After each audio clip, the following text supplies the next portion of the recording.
Seja bem-vindo a mais um episódio da nossa consultoria gratuita, uma live de perguntas e respostas que eu faço há exatamente 80 semanas, onde eu entro ao vivo toda quarta-feira, 20 horas no meu Instagram, @marinovinicius, e eu aguardo chegarem dúvidas, perguntas da galera que me acompanha e tá ao vivo ali comigo. São 80 semanas, quase 2 anos já, que eu faço essas lives, por quê? Eu distribuo muito conteúdo nas redes sociais, tento ensinar de várias formas, mas é normal. Todo dia você vai ver conteúdo novo, posts, vídeos, enfim. Mas é normal. Quando você começa a aprender algo, começam a surgir dúvidas, justamente fruto do aprendizado. Então eu entro ao vivo uma vez por semana para eu conseguir responder e ajudar essas pessoas a endereçar esses pequenos obstáculos que estão impedindo elas de cada vez chegar mais perto de se tornar investidores ou investidoras sempre em alta. O que é isso, Vinícius? Pessoas comuns que lucram tanto nas altas quanto nas quedas da bolsa. Tanto em momentos de crise quanto em momentos de crescimento da economia, sem fazer trade, sem foco em curto prazo, foca na multiplicação de capital a longo prazo, tá bom? Vamos então para a primeira pergunta de hoje. Investindo em ouro, um fundo apenas ou diversificar? Olha, não vejo a necessidade de eu diversificar o meu investimento em vários fundos de investimento em ouro diferentes, tá? Por que eu não vejo essa necessidade? Porque eu analiso a gestão do fundo, principalmente o histórico da gestão do fundo, se tem algum histórico de falta de transparência, se tem algum histórico de... sabe, alguma história não muito bem contada, então eu não tenho medo assim da postura da gestão daquele fundo de investimento, que tem uma estratégia específica focada em ouro, tá? Segundo ponto, eu analiso bem a política de investimento desse fundo. Por quê? Existem várias formas de se investir em ouro. Como assim? Se eu invisto em ouro, eu quero investir em ouro, Vinícius. Não tem várias formas. O ouro é ouro. O ouro é ouro, mas você pode investir exposto à oscilação do dólar ou sem se expor à oscilação do dólar. Então, depende da forma como o fundo fizer os seus investimentos, o nível de alavancagem, tem vários critériozinhos assim. Então, eu analiso bem isso para eu poder investir em um só. E eu pego aquele que tem a menor taxa, tá? Aquele que cobra a menor taxa de administração, que aí a análise da gestão sendo bem feita, a análise da política de investimento sendo bem feita, o único critério que vai diferenciar um fundo de ouro do outro vai ser justamente o quanto você paga de taxa, o quanto você paga de taxa de administração, tá? Então, não vejo a necessidade. Investindo em dólar, um fundo apenas é suficiente ou precisa diversificar? Mesmo com opções mais caras, não vejo necessidade de diversificar, tá? Só tem que ver bem a gestão do fundo, principalmente nesse quesito. Tem uns fundos de investimento recentes, novos, que eu não gosto. Eu prefiro aqueles que têm mais histórico, que têm uma gestão mais validada, mais comprovada, que a gestora. Quem é a gestora, Vinícius? A gestora é a empresa que organiza e gere um determinado fundo de investimento, tá? Que, na verdade, investindo em dólar, em ouro, é uma exceção, né? Uma exceção que eu aceito para investir em fundo de investimento, porque na maioria das vezes, fundo de investimento vai ser a maior furada que você pode fazer na vida, considerando a maioria dos fundos de investimento, tá? Mas, analisando bem a gestão, sabendo que não tem rolo, sabendo que existe um histórico, sabendo que você sabe o que está fazendo, não vejo por que diversificar em vários fundos, tá? Prefiro pegar a opção mais barata, com uma boa política de investimento e com uma boa gestão tanto para o investimento em dólar quanto para o investimento em ouro. Próxima pergunta, Virgem Maria. Essa pergunta é muito boa. Olha só, PL da bolsa está na faixa de 6,2 vezes. O investimento em dólar e ouro deve aguardar? Vamos lá, vamos entrar mais a fundo nessa explicação aqui, que isso aqui é um grande ponto cego que você pode ter, tá? O que é? Para que a gente investe em dólar e ouro? Dólar e ouro são anti-ações, são investimentos que se valorizam quando as ações caem, tá? O dólar ele é mais apropriado para momentos de crises no Brasil e o ouro ele se valoriza mais nos momentos de crises internacionais, tá?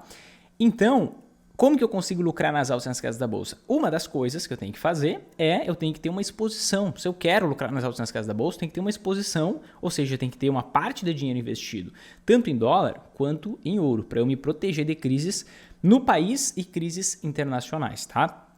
Não só crises mundiais, mas crises em países envolvidos, problema geopolítico, problema da guerra, tudo isso pode acionar quedas nas nossas ações e uma consequente valorização do ouro. O próprio medo de uma crise já pode acarretar nisso.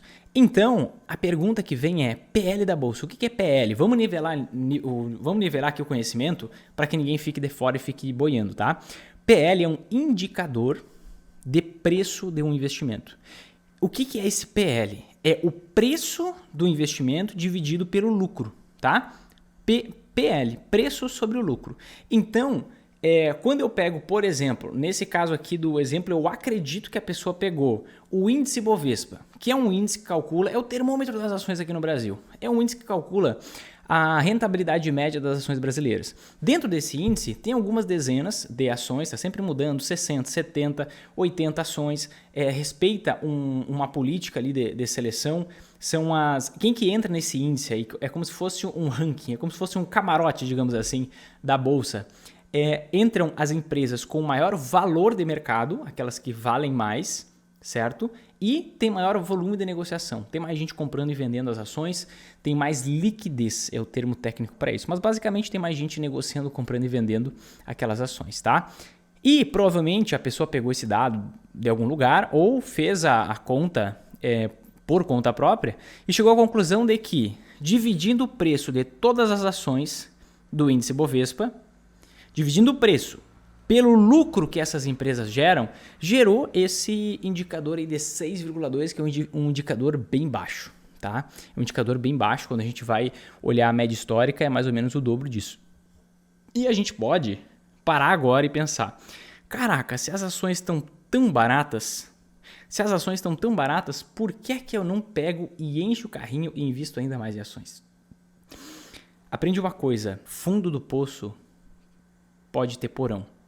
Então não é porque o preço das ações realmente está mais baixo, historicamente, em relação ao lucro das empresas, que ele não pode ficar ainda mais baixo, que ele não pode cair pela metade, que ele não pode cair ainda mais. Então o primeiro aprendizado é esse, tá? Isso é aprendizado de um dos maiores investidores do mundo. Fundo do poço tem porão.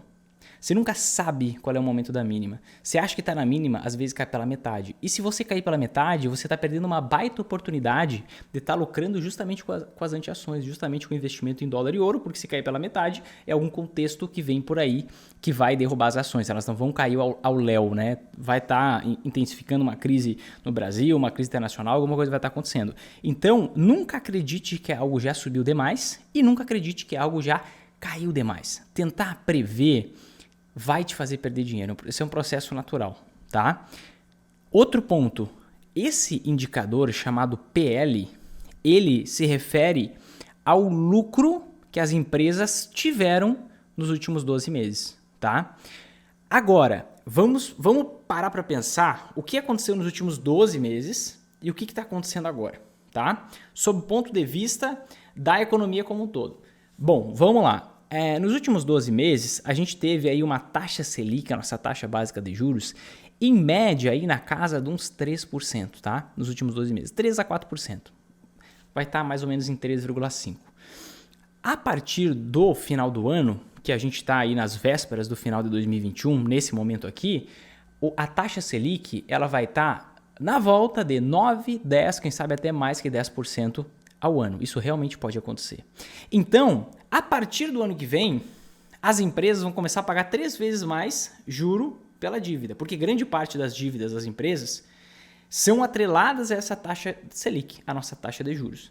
Se as empresas pagam 3 vezes mais juros pela dívida, naturalmente isso já faz cair o lucro das empresas.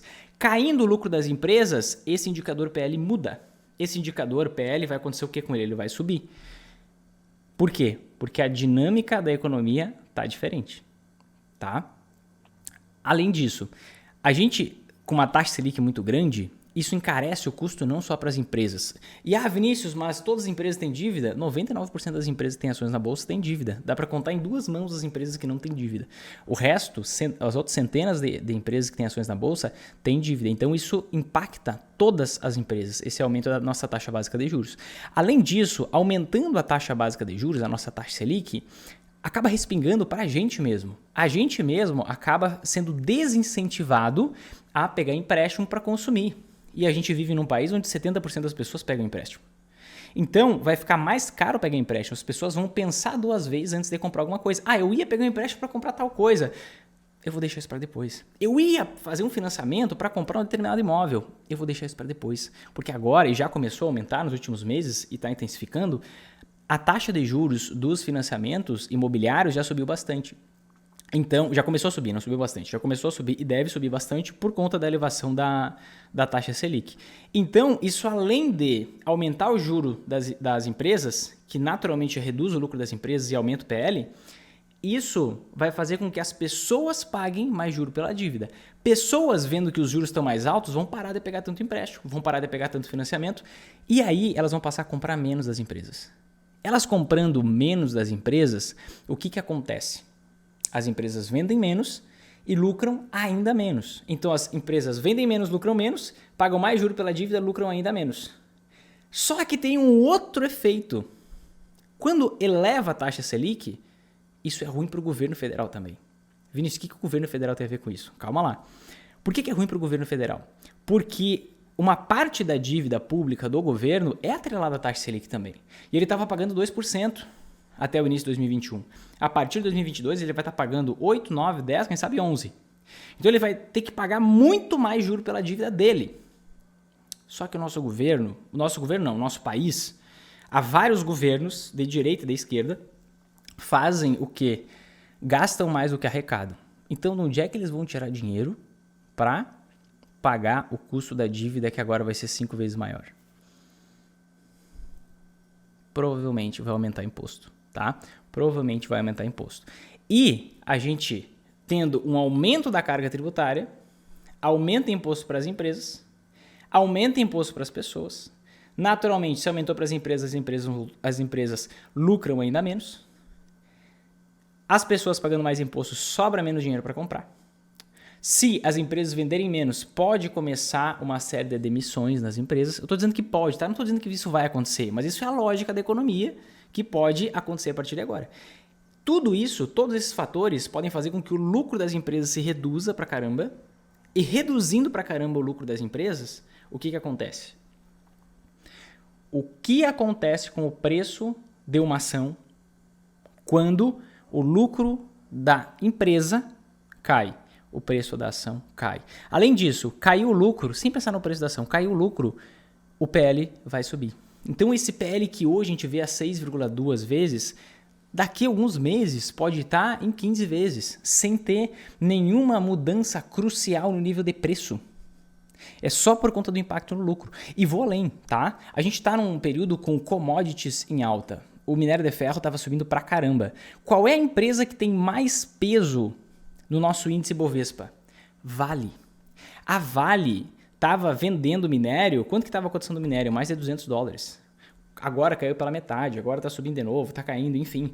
Mas a gente estava num momento onde as empresas que têm mais peso nesse índice Bovespa estavam lucrando pra caramba. Só que as commodities, elas não conseguem ficar muito tempo em patamares muito altos, porque isso não é sustentável economicamente falando em relação ao mundo, não em relação ao Brasil. Então as commodities têm esse ciclo de alta, ciclo de queda. Tem uma característica chamada reversão à média. Ela volta para a média. A gente pode analisar períodos de tempo, que a gente vai ver que sempre tem períodos de baixa nos preços, períodos de alta. E basicamente a gente nunca encontra um equilíbrio, né? A gente vai formando equilíbrio por meio das altas e das quedas. Então, essas empresas, por exemplo, a Vale, que tem um grande peso, a empresa que tem mais peso no índice Bovespa, o que acontece? Ela pode começar a lucrar muito menos a partir de agora. E tudo isso vai fazer com que o lucro desse índice e, por consequência, o lucro da bolsa saia dessa faixa que está hoje e caia pela metade, caia para 1/3, caia para 1/4. E esse indicador que parece lindo, porque você está analisando ele de uma forma global, sem separar o joio do trigo, sem separar de empresa para empresa, sem separar do tipo de setor um para o outro, porque isso muda totalmente. Investir numa empresa do setor de commodity é uma coisa, você tem que analisar de um jeito. Investir numa empresa do setor de água e saneamento, você consegue ter muito mais tranquilidade na análise, é muito mais previsível. Então, caindo lucro, esse indicador aqui que parece super atrativo hoje, super barato, que as ações estão muito baratas, o preço pode não mudar, mas só o indicador pode mudar para 15 vezes, para 20 vezes, a depender do que vai acontecer com o lucro das empresas, tá? Por isso que, aprendizado aqui, tá? Isso é o ponto 1. Isso é o ponto 2. O ponto 1 é fundo do poço temporão. Não é porque já caiu que não pode cair muito mais. E é natural, gente. Momentos em que a taxa Selic sobe muito abruptamente assim, como está acontecendo agora, é normal as ações caírem 30%, 40%, 50%. É por isso que você precisa entender que você não sabe o que vai acontecer a partir de agora. Que essa análise geral é muito perigosa.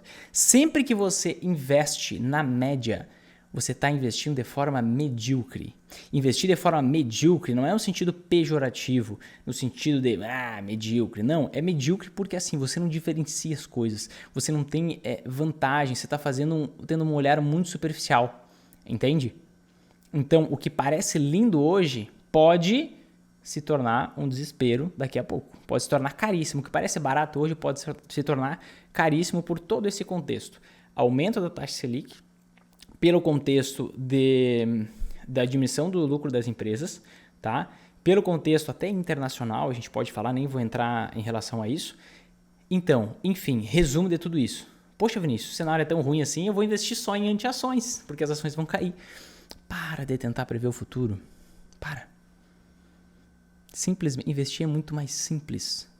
Você se expõe e lucra nas altas e nas quedas da bolsa, ao invés de ficar tentando chutar o que vai acontecer. Se você ficar tentando chutar, já que você não tem condições de prever o que vai acontecer, você vai ganhar algumas vezes, você vai perder outras, vai ficar nessa vida, tô rico, tô pobre, tô rico, tô pobre, tô rico, tô pobre. Poxa, o que adianta você ganhar e perder, ganhar e perder, ganhar e perder? É muito mais inteligente você lucrar nas altas e nas quedas, e você não sabe quando vai ser as altas e as quedas. Você precisa investir de uma forma agnóstica. Você precisa entender assim, ó. Poxa, tá barato? Parece que tá barato? Pois é, mas pode ficar mais barato ainda. Pode cair pela metade, ou ainda mais. Então, ou também pode subir. Então, o que eu vou fazer? Vou continuar investindo de forma agnóstica. Selecionando bem os meus investimentos, calibrando bem os meus percentuais, que vai depender dos meus objetivos, do meu perfil do investidor, dos tipos de quais ações eu escolhi. E eu vou sempre investir também em dólar e ouro. Sempre, 100% do tempo. Por quê? Nada sobe demais a ponto que não posso subir ainda mais. Nada. Nada. O telhado sempre é de vidro. O preço pode romper o telhado e ir além, não é de concreto. E fundo do poço também pode de porão. Então, é muito mais... Ao invés de você ficar nessa tensão, sempre pensando o que vai subir, o que vai cair, é muito mais fácil. Você só precisa se expor de uma forma inteligente para conseguir lucrar nas altas quedas da bolsa. E para isso você vai usar ações e anti-ações sempre. E com base no que vem acontecendo, com base nas oscilações, você vai tirando o lucro daquilo que tá te dando lucro e você vai comprando mais aquilo que está em queda, aquilo que está em promoção. O que o investidor sempre em alta faz nesse momento? Ele simplesmente aproveita essa alta do dólar e compra agora ações super baratas. Mas ele não fica apostando se o dólar vai subir ou vai cair. Por quê? Porque não tem como prever o futuro. Ponto. Quando o dólar estava R$3, quando o ouro estava R$250, você achava que ele não podia subir mais. Aí subiu. O ouro foi para 270 o grama. O dólar foi para R$4. Não vai subir mais, R$4 é o teto, lá em 2016. Aí, o dólar, vou falar agora só sobre o dólar, tá? Que fica mais prático e mais familiar para a maioria das pessoas. Em 2018, o dólar foi para 13,10. E todo mundo pensava, meu Deus, acabou, nunca mais vai voltar. Aí foi para 4. Começou o ano de 2020, sem acontecer o que está acontecendo agora no mundo, a R$4. E, com o contexto que a gente está vivendo, com vários outros pontos que não tem nada a ver com a pandemia, isso fez com que o dólar se elevasse para R$5, foi quase em 6, agora voltou para 5, voltou para 4,90, agora foi para 5 e pouco. Você vê que tem muita volatilidade? Você pode só ficar postando no lugar e dizer assim, ó, eu vou ganhar dinheiro daqui a 10 anos. As ações vão subir para caramba daqui 10, 15 anos. Ou você pode simplesmente surfar esses ciclos de mercado, surfar essas oscilações, sem ficar fazendo trade, sem ficar especulando, sem ficar fazendo projeção, sem ficar fazendo cálculos que vão te dizer o que vai acontecer no futuro. Não, de forma agnóstica. Você simplesmente periodicamente, como existe essa oscilação, que não é uma oscilação para cima, é uma oscilação assim, ó, e aí no longuíssimo prazo é uma oscilação que pode ser de alta, você lucra nas altas e nas quedas da bolsa durante todo esse período, não fica perdendo dinheiro à toa, consegue lucrar independente do cenário, e aí é natural, você investe com mais tranquilidade, você investe com mais paz mental, sem confusão, sem preocupação, e lucrando nas altas e nas quedas da bolsa, entende? Então assim, antes de você tentar projetar, prever o que é que vai acontecer, calma, é muito mais simples que isso. É muito, muito mais simples que isso. Não precisa chegar a esse ponto. Então, cuidado, tá? Primeiro, o PL pode ser um falso PL, porque as condições mudam, por isso nunca investir só em investimento. Pode ser que as ações subam pra caramba a partir de agora, dólar e ouro caiam. Poxa, pode alinhar os astros e isso acontecer. E não adianta você me reclamar. Por quê? Eu tô aqui não para te ensinar a ganhar dinheiro. Isso tanto faz. Eu tô aqui para te ensinar a ganhar dinheiro nas altas e nas quedas da bolsa. Na minha visão, vai além. Tá? Para você não precisar se preocupar, você dedicar no máximo 1 hora por mês para investir, você ter o foco na construção e multiplicação de patrimônio a longo prazo. Tá? Então, assim, investimento em dólar e ouro nunca devem aguardar. Por quê? Porque o que está barato pode ficar ainda mais barato. E por toda a série de coisas que eu falei aqui. Próxima pergunta de hoje. Se eu investir hoje, por exemplo, o fundo DI, eu já vou ter que declarar no imposto de renda do ano que vem? Beleza. Gente, como que funciona a declaração do imposto de renda, tá? Eu sempre tenho que declarar os meus bens e os meus lucros, tá? Então, o que eu recebi de dinheiro dos meus investimentos e durante o ano todo, o ano anterior, tá? Então, por exemplo, chegamos em 2022, mais ou menos ali entre março e abril, eu preciso fazer a minha declaração anual de imposto de renda. Beleza, o que eu vou lançar lá? Os lucros que eu tive, os rendimentos, não os lucros, perdão. Os rendimentos que eu tive durante o ano de 2021 e, além disso, os bens que eu tinha no dia 31 de dezembro de 2021, tá? Então, tudo que eu tinha no dia 31. Ah, Vinícius, eu comprei uma ação e depois eu vendi e, sei lá, eu não tenho aquele investimento, eu tive em 2021, eu não tenho ele no dia 31 de dezembro. Preciso declarar? Não. Agora, se você teve algum rendimento dele, aí sim. Mas eu preciso declarar os meus bens, os meus direitos, alguma coisa que eu tenha a receber, e eu preciso declarar os rendimentos que eu tive durante aquele ano inteiro, tá? Isso que eu preciso declarar. Então, se você investir hoje, por exemplo, no fundo DI do tipo simples com taxa zero, que é onde eu tenho minha reserva de liquidez, numa ação, num fundo imobiliário, num título público, em dólar, em ouro, sei lá, onde for, você tem que fazer o quê? Ver se no dia 31 de dezembro você tem esse investimento, ou quanto você tem. E aí você vai declarar o quanto você tem. Vinícius, é muito complicado? Não, é super simples.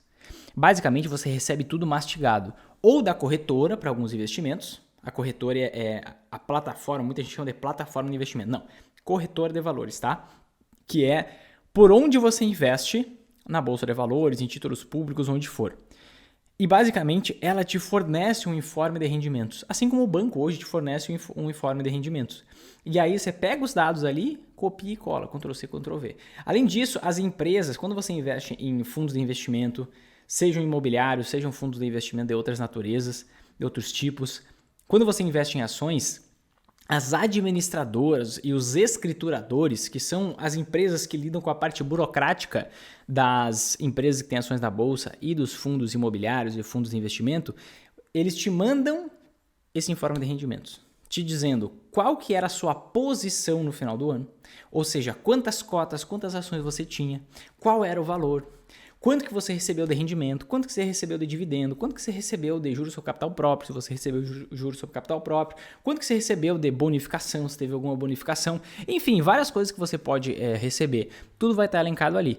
A única coisa que você tem que, e aí não se refere nem à pergunta, eu estou respondendo de uma forma mais geral para ajudar todo mundo e ir até um pouco mais além, a única coisa que você tem que anotar na mão é o quanto você teve de lucro ou prejuízo com a venda de fundos imobiliários e ações. Isso você tem que calcular na mão, tá? E aí você tem que lançar lá depois. Você tem que fazer esse controle pessoal. Isso aí não vem nos informes de rendimentos, tá? Mas assim, ó, é super simples. Então, se você investir hoje, respondendo objetivamente a pergunta agora, se você investir hoje no fundo DI e mantiver algum valor investido até 31 de dezembro de 2021, você tem que declarar esse valor investido dia 31 de dezembro de 2021 na declaração que você vai enviar, vai entregar em 2022, tá? Super simples. Você é investidor sempre em alta. Então, vai lá no módulo Conteúdos Bônus, que tem uma aula prática de presente para você, onde não lembro exatamente a duração, mas acho que é uns 50 minutos. Eu pego, abro no meu computador o programa da Receita Federal e mostro como declarar cada investimento. Lucros, bens, direitos, qual o código, o que eu tenho que escrever, o que eu não posso esquecer, o que eu não posse confundir, tudo na prática. Eu faço exemplos lá, fundo imobiliário, ações, enfim, tudo. Todos os investimentos fazem parte do método. Certo, gente? Se você gostou desse vídeo, se você aprendeu coisas novas aqui, faz o seguinte agora. Aqui embaixo tem um botão de curtir, like, gostei, um coraçãozinho, alguma coisa assim. Clica nesse botão agora. Clica nesse botão, porque assim você me ajuda a levar esse vídeo para mais pessoas. Porque as redes sociais trabalham assim. Quando você interage com o vídeo, elas compartilham com mais pessoas, todas as redes sociais, tá? E você também pode fazer isso. Pode pegar e compartilhar com os teus amigos, mandar em grupos do WhatsApp. Enfim, só não deixe essa mensagem morrer aqui, tá bom? Te vejo na próxima consultoria gratuita, próxima quarta-feira, 20 horas no meu Instagram, @marinovinicius, tá bom? Grande abraço e até mais.